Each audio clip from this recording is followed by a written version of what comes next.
मानसियों का ऐ सीधा जाके पहले मोड़ तू पुट्ठा होके सीधा हो जाई। अब बेबे सज्जे खब्बे तो सुनिया पुट्ठा होके सीधा हो जाई गल कोई। वे पुत्त खब्बे हाथ नु पुट्ठा होके सज्जे हाथ नु सीधा हो जाई। अच्छा अच्छा एक तो बेबे ताड़ी बोली भी ना। तू किथों आए शेरा? मैं बेबे लाहौर दे लागे शेखपुरे लाग।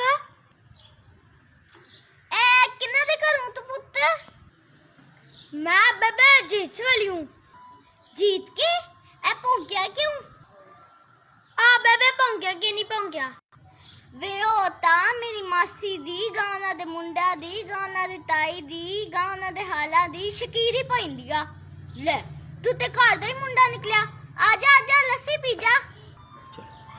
ना बेबे मेरा कोड़ा।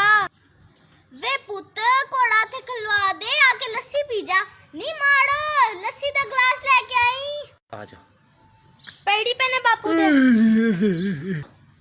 ए हक पैंदी है बापू नु। ना पुत्त आ हक कई नु पैंदिया ए सप लड़ गया सी ताही ते बोलू रह गया।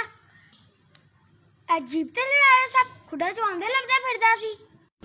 ना पुत्त ए जीप ते नहीं लड़या आ टंग ते लड़ गया सी ताही ते पासा मारा गया एदा।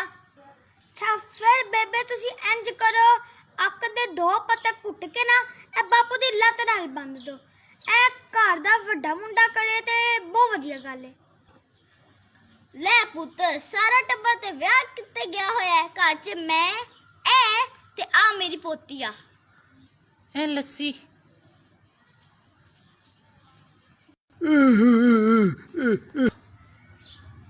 हाँ हाँ हुन तेनू की हो गया? ना ते घर गया नु आए गया नु चलदा है ना जवाकड़ी नु चलदा है।